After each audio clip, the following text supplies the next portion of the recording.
ఇటు కాంగ్రెస్ ప్రభుత్వము అధికారంలోకి వచ్చి సంవత్సరం కావస్తా ఉంది. సంవత్సర పాలన పైన ఒక్కసారి అడిగి తెలుసుకుందాం. మనతో పాటు బీఆర్ఎస్ నేత పవన్ గౌడ్ గారు ఉన్నారు. అక్కడ ఎట్లా చూస్తారు సంవత్సర పాలన? సంవత్సర పాలన వినాశనం విధ్వంసాలతోటే అయిపోతుంది. ఇంకా ఎంత వినాశనం చేస్తాడో అనేసి అంతే సందిగ్ధంలో ఉన్నాం మేమైతే బీఆర్ఎస్ వాళ్ళము. తెలంగాణ రాష్ట్ర ప్రజానికం మొత్తం కేసీఆర్ గారి 10 ఏళ్ల పాలనలో దేశానికే దిక్సూచిగా తెలంగాణ రాష్ట్రాన్ని నింపిండు. కానీ రేవంత్ రెడ్డి మార్కు పాలన ఏడాది కాలంలోనే దేశాన్ని ముందు నవ్వుల పాలు చేస్తాడు రాష్ట్రాన్ని. ఏమున్నది చెప్పుకోవడానికి? గురుకుల విద్యార్థుల దగ్గర నుంచి మొదలు పెడితే ముసలవ్వలు పెన్షన్లు తీసుకునే ముసలవ్వల దాకా వంచిండు రేవంత్ రెడ్డి.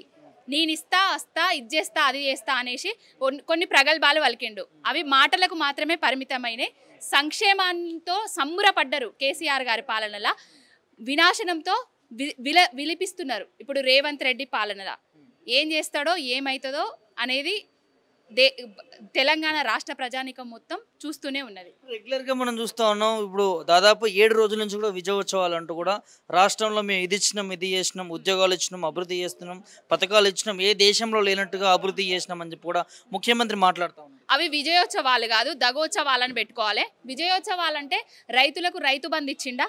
విజయోత్సవాలు చేసుకోవడానికి రైతులకు ఏకకాలంలో 2 లక్షల రుణమాఫీ చేస్తా అన్నాడు. అందరి రైతులకు ఏమన్నా రుణమాఫీ చేసిండా? విజయోత్సవాలు చేసుకోవడానికి 1 కోటి మంది మహిళలను కోటీశ్వరులు చేసినా అని విజయోత్సవ సభలో ప్రగల్భాలు వలుకుతాడు. కానీ మహిళలకు నెల 2,500 రూపాయలు ఇస్తా అని చెప్పి ఎగ్గొట్టిన రేవంత్ రెడ్డి ఏ ముఖం పెట్టుకొని విజయోత్సవాలు చేసుకుంటాడు?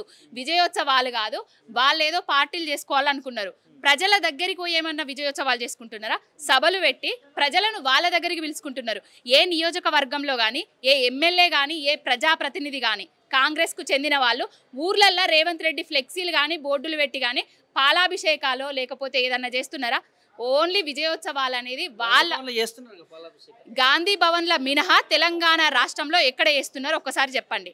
ఏ రాష్ట్రం, ఈ తెలంగాణ రాష్ట్రంలో ఏ ఊరికన్నా ఎవరు లేకుండా పోయే శక్తి ఈ కాంగ్రెస్ నాయకులకు ఉన్నదా? తరిమి కొడతారు. ఈ సంవత్సర కాలంలో వాళ్ళు సృష్టించిన వినాశనానికి, విధ్వంసానికి తెలంగాణ ప్రజలు తరిమి కొడతారని భయంతో వాళ్ళ దగ్గరికి ప్రజలను పిలుచుకుంటారు తప్ప ప్రజల దగ్గరికి పోయి వాళ్ళేం విజయోత్సవాలు చేసుకోవట్లేదు. అవి దగోత్సవాలు, కుట్రోత్సవాలు అని పెట్టుకోవాలి. బీఆర్ఎస్ ప్రభుత్వం చేయలేని ప్రాజెక్టులు కూడా మేము అధికారంలోకి వచ్చాక పూర్తి చేస్తా ఉన్నామని చెప్పి స్వయాన ముఖ్యమంత్రి మాట్లాడుతూ ఉన్నారు.